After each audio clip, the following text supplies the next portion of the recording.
Hello guys! Magluluto ako ngayon ng pizza pasta at ang mga ingredients ay lalagay ko sa description box. Ang unang gagawin ay iluto ang pasta according to package instructions at pagkatapos lutuin ay iset aside ito.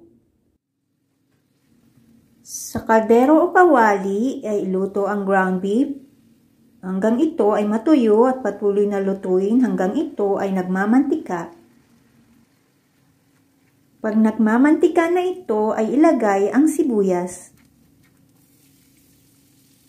Ilagay ang garlic powder, onion powder at Italian seasoning. Pamintang durog. Timplahan ng asin at asukal. Maglagay depende sa inyong panlasa at ang sugar ay optional lamang po. Igisa ng 3 hanggang 5 minuto. Pagkaraan ng 3 minuto ay ilagay ang pizza sauce. 2 jar ng pizza sauce ang nilagay ko po rito. Each jar po ay 14 ounce kaya total po ay 28 ounce. Pagkatapos ibuhos ang lahat ng sauce, ay haluin ito at lutuin ng 2 to 3 minutes at pagkatapos ay tanggalin sa apoy. Sa mixing bowl na may cooked pasta, ay ilagay lahat ang sauce mixture at haluin itong maigi.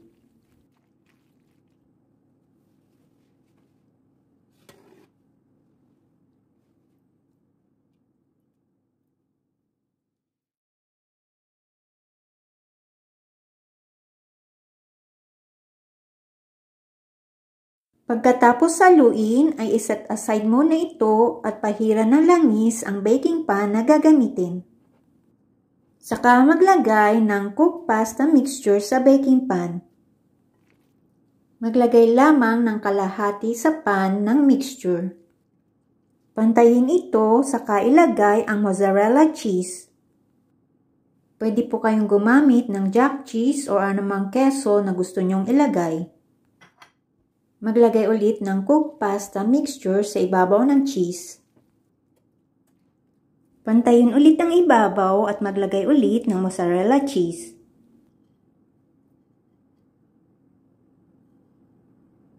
Maglagay ng mushroom. Ang ginamit ko po dito ay ang nasa jar. Pwede din po kayong gumamit ng nasa lata. Maglagay din po ng olives at bell pepper. Pwede rin po kayong maglagay ng pepperoni.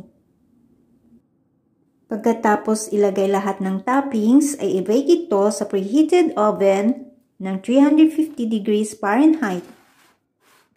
I-bake ng 35 to 40 minutes o hanggang ang cheese nito ay maging light brown.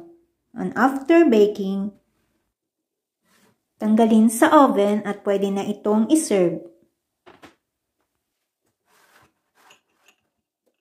Happy is the nation of whom this is true. Happy are the people whose God is the Lord. Psalms 144:15. Thanks for watching.